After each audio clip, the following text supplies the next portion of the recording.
With the extra point, this is Erik McKinney, joined by Katz. Greg, on Tuesday, the Pac-12 released its 2021 football schedule, and with that, now we know USC's slate of 12 games in 2021. A little open question here: the thing that jumped out to you, your biggest takeaway looking at USC's schedule this coming fall? Well, that's put it simplistically for me. The first thing that jumped out, of course, is that they're not playing Oregon or Washington, which was kind of already a given. But to see it in print, it's pretty hard to sit there and say you're not getting a break when you're not facing Oregon in the regular season in Eugene, perhaps, or even Washington. But I think the thing that stuck out to me were the placement of the games. Who SC was playing, who played before they played SC, what was the end of it, and to me, perhaps the most important thing as I looked at the schedule was there was no Thursday or Friday night games. Uh, that doesn't mean that there's not going to be a 9 a.m. Saturday game, I guess. That might be the trade out. But that was the things that jumped out to me, just overall throwing it up against the wall. Here it is. What do you think?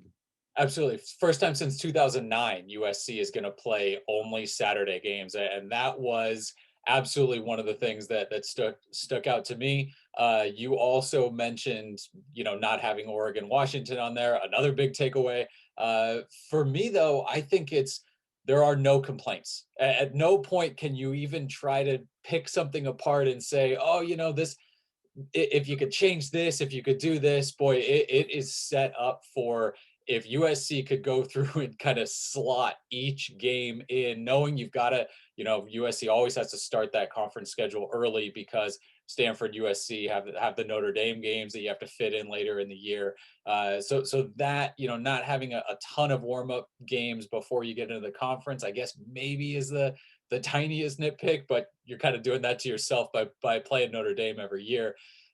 You get the bye before Notre Dame. You get kind of your cold weather trips. There's nothing in November where you have to go to Pullman or Boulder or out to South Bend, and then you get BYU at the end of the year is a little bit kind of funky where you're not ending on a rivalry game. But I mean, boy, knowing that, already knowing what your road trips were going to be, and so you can't say, oh, we wish we could play 12 home games.